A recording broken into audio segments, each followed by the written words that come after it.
Ready to move in premium triplex villas at Bachapalli APR projects. Railway sub inspector Malavika మొన్నటి వరకే పేరు పెద్దగా ఎవరికీ పరిచయం లేదు. కానీ ఓ పొరపాటు కారణంగా ప్రపంచమంతా మాళవిక పేరు మారుమోగింది.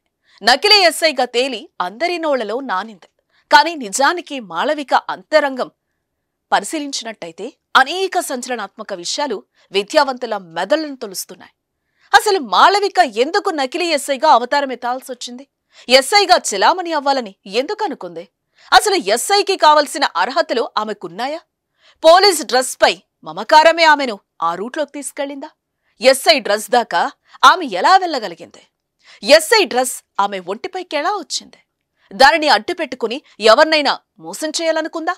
ఎవరినైనా బెదిరించిందా? ఏమైనా సంపాదించాలనుకుందా? ఎంతమందిని మోసం చేసింది? ఏమైనా ఆర్థిక లావాదేవీలు జరిపిందా అని పరిశీలిస్తే వీటన్నింటికి ఒక్కటే సమాధానం, అలాంటిది ఏం లేదనే వస్తుంది. అయితే ఈ సమాజం అంతా మోసగత్తె అని వేలెత్తి చూపుతున్నది సరే, ఆమె ఎవరిని మోసం చేసింది? తనను తాను మోసం చేసుకుంది.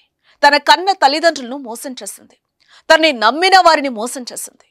అసలు తప్పు ఎక్కడ జరిగింది అని ఒకసారి పరిశీలిస్తే ఫస్ట్ మాళవిక ఒంటిపైకి ఆ ఎస్ఐ డ్రెస్ ఎలా వచ్చింది అని ఆలోచించాలి.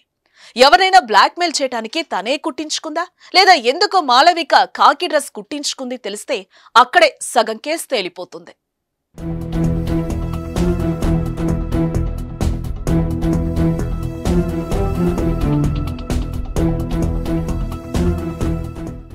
అసలు మాళవిక బ్యాక్గ్రౌండ్ ఒకసారి పరిశీలించినట్లయితే పూర్తి మ్యాటర్ బయటకొచ్చే ఛాన్స్ ఉంది. కడు పేదరికల్లో పుట్టిన మాళవిక తల్లిదండ్రులు ఇద్దరూ వికలాంగులు.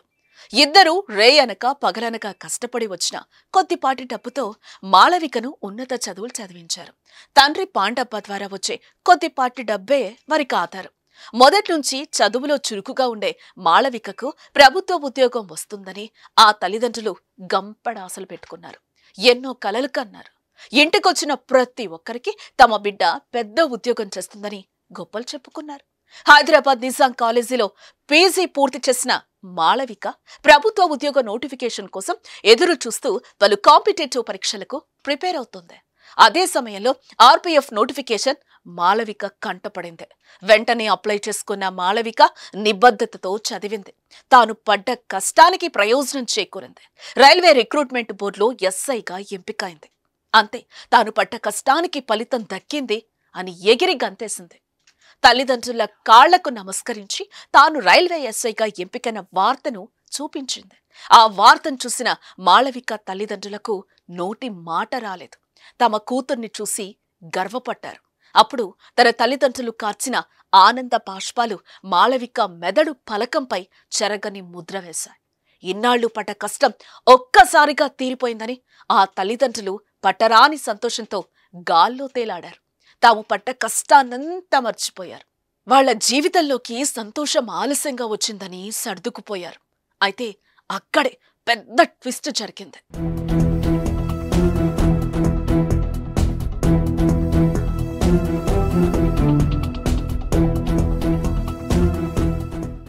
మాళవిక తానోటి తలిస్తే దైవం ఒకటి తలిచింది అన్నట్టుగా దగ్గరదాకా వచ్చిన ఎస్ఐ జాబ్ కంటి లోపం కారణంగా దూరమైపోయింది.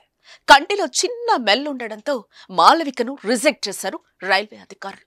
ఆ వార్త విన్న మాళవిక గుండెలు పగిలేలా ఏడ్చింది. తనకు తాను సముదాయించుకుంది. మళ్లీ పరీక్ష రాసి ఏదో ఒక జాబ్ కొడతాననే నమ్మకం ఉన్నప్పటికీ తన తల్లిదండ్రులు ఒక్కసారిగా గుర్తుకొచ్చారు. తనకి జాబ్ వచ్చిన సందర్భంలో తల్లిదండ్రుల ఆనందం చూసిన మాళవిక ఆ ఆనందాన్ని వారికి దూరం చేయదలుచుకోలేదు. తనకి జాబ్ రాలేదన్న విషయం తెలిసినా, తనకి మెల్లకన్ను ఉందని తన తల్లిదండ్రులకు తెలిసినా వారు తట్టుకోలేరని, బతికి ఉండలేరని ఓ తీసుకోకూడని నిర్ణయం తీసుకుంది. తన తల్లిదండ్రుల ఆనందం కోసం తప్పుడు మార్గాన్ని ఎంచుకుంది. రాని జాబ్ వచ్చినట్టు చెప్పుకున్న తన మాటల్ని నిజం చేయాలని చూసింది. అనుకున్నదే తడువుగా ఎల్బీ నగర్లో రైల్వే పోలీస్ డ్రెస్ కుట్టించుకుంది. కొత్తపేటలో నకిలీ ఐడి కార్డ్ తయారు చేయించుకుంది. శంకర్పల్లిలో పోస్టింగ్ అని ఆర్డర్ సృష్టించింది. పోలీస్ డ్రెస్లోనే ఇంటికెళ్ళింది. పోలీస్ డ్రెస్లోనే తమ కూతుర్ని చూసిన ఆ తల్లిదండ్రుల ఆనందానికి అవధులు లేకుండా పోయాయి. మాళవికను చూసి స్థానికులందా ఉప్పొంగిపోయారు. ఇరుగు పొరుగు పొగడ్తలతో ముంచెత్తారు. ఇంకేముంది, తల్లిదండ్రులను సంతోష పెట్టడం కోసం తాను ఎంచుకున్న మార్గం తప్పని తెలిసినా తప్పించుకోలేని పరిస్థితి కొని తెచ్చుకుంది.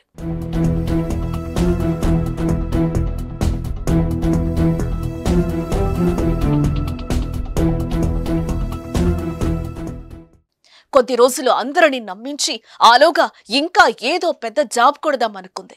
అందులో భాగంగా అందరినీ నమ్మించడం కోసం ఎస్ఐ పాత్రలోకి పరకాయ ప్రవేశం చేసింది. నటించడమే కాదు, జీవించింది. ఎక్కడో సికింద్రాబాద్లో జాబ్ చేస్తోందంటే తన ఉనికి కోల్పోతానేమోనని ఏకంగా నల్గొండ సికింద్రాబాద్ రైల్లోనే డ్యూటీ చేసింది. రైల్వే బోర్డులో ఎంతో మంది అధికారులు ఉండటం కారణంగా ఆమెను ఎవరూ ఐడెంటిఫై చేయలేదు. జీతమైతే రావటం లేదు, కానీ తాను నిజమైన ఎస్ఐగానే తనకు తాను ఊహించుకుంటూ ముందుకెళ్తోంది. అలా నెల కాదు, 2 నెలలు కాదు, ఏకంగా ఏడాది పాటు ఎస్ఐ పాత్రలో ఒదిగిపోయింది. అంతేకాదు, మహిళా దినోత్సవానికి ఎస్ఐ హోదాలో గెస్ట్ గా హాజరై మోటివేషనల్ స్పీచ్ ఇరగతీసింది. ఆ స్పీచ్ విన్నవారెవరైనా ఆమెను నకిలీ ఎస్ఐ అనలేనంతగా మాట్లాడింది. స్కూళ్లలో, కాలేజీల్లో విద్యార్థులకు ఎన్నో ఉపయోగకరమైన పాఠాలు కూడా చెప్పేది. అయితే ఇంతలా లీనమై జాబ్ చేస్తున్న తనకి ఖర్చుల కోసం డబ్బు ఎలా అనే సందేహం అందరికీ రావటం సహజం. అయితే ఇక్కడే మనం తెలుసుకోవాల్సిన ఇంకో ఆసక్తికరమైన ఘటన బయటకొచ్చింది. రైల్లో హైదరాబాద్కి వచ్చి పోలి డ్రెస్ మార్చుకుని ఓ బ్యూటీ సెంటర్లో బ్యూటీషియన్ గా పనిచేసి వచ్చిన డబ్బులను జీతం డబ్బులుగా తల్లిదండ్రులకు పంపించేది అని తెలిసింది. అయితే ఇంతలా ప్రభుత్వ ఉద్యోగాన్ని వాడుకున్న మాళవిక ఎక్కడ ఆ పోస్ట్ను దుర్వినియోగం చేయటం కానీ, బ్లాక్మెయిల్ చేయటం కానీ చేయకపోవటం ఇక్కడ మనం గమనించాల్సిన విషయం. అయితే అంతా బాగానే ఉందనుకునే సమయంలో పెళ్లి నిర్ణయం తన జీవితంలో అనూహ్య సంఘటనకు కారణమైంది. తల్లిదండ్రులనైతే నమ్మించింది, కానీ కట్టుకోబోయేవాడి ముందు మాళవిక కట్టుకథలు నడవలేదు. మాళవిక పోస్టింగ్ ఎక్కడ, శాలరీ ఎంత అనే ఎంక్వైరీ చేసిన అతడికి దిమ్మ తిరిగే నిజాలు తెలిసాయి. మోసపూరిత అమ్మాయిని పెళ్లి చేసుకోబోనని నకిలీ ఎస్ఐ గుట్టు రట్టు చేశాడు ఆ యువకుడు. చట్టవిరుద్ధంగా పోలీస్ యూనిఫామ్ను ధరించి రైళ్లలో ఉచితంగా ప్రయాణం చేయటం, రైల్వే ఎస్ఐనని తప్పుడు ప్రచారం చేయటం నేరం కాబట్టి పోలీసులు ఆమెను కటకటాల్లోకి నెట్టారు. ఏదేమైనా మాళవిక తీసుకున్న ఓ తప్పుడు నిర్ణయం తన తల్లిదండ్రులకు తలవంపులు తేవడమే కాక జీవితంలో అన్ని ప్రభుత్వ ఉద్యోగాలకు అర్హత కోల్పోయింది. అయితే ప్రభుత్వ ఉద్యోగస్తులే సమాజంలో ఉన్నతులా, ప్రభుత్వ ఉద్యోగం రాని వారంతా అసమర్థులా? ఆ భావనే మాళవికను ఇంత దూరం తీసుకొచ్చింది, ఎన్ని తప్పులు చేసేలా ప్రేరేపించింది. ప్రభుత్వ ఉద్యోగం పేరుతో అక్రమాలకు, మోసాలకు పాల్పడకపోవటం మాత్రమే మాళవికకు కొంత కలిసొచ్చే అవకాశం. నిరుద్యోగులు, విద్యార్థులు అంతా మాళవిక ఉదంతాన్ని ఉదాహరణగా తీసుకుని చట్ట వ్యతిరేక కార్యక్రమాలు చేపట్టద్దని మనము కోరుకుందాం.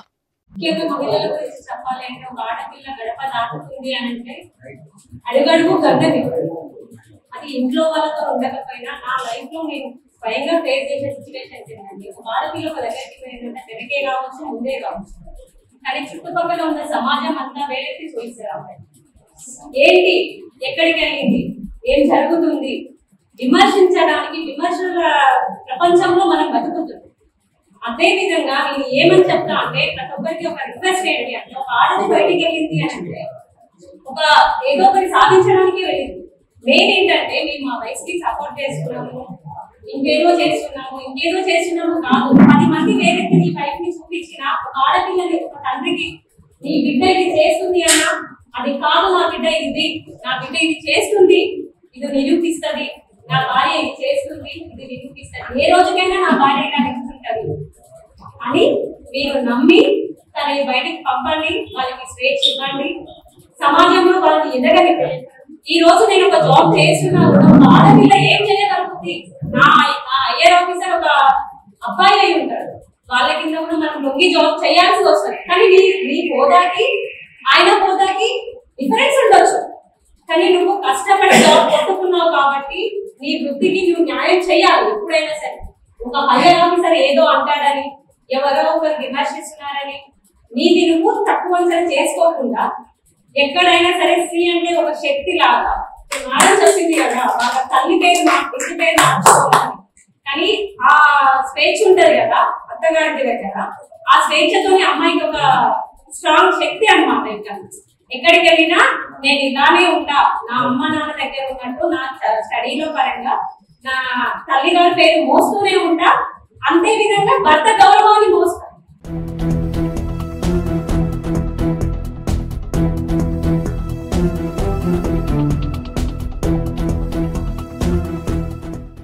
సుమన్ టీవీలో మీ పర్సనల్ అండ్ బిజినెస్ ప్రమోషన్స్ కోసం కింది నెంబర్కి కాంటాక్ట్ చేయండి.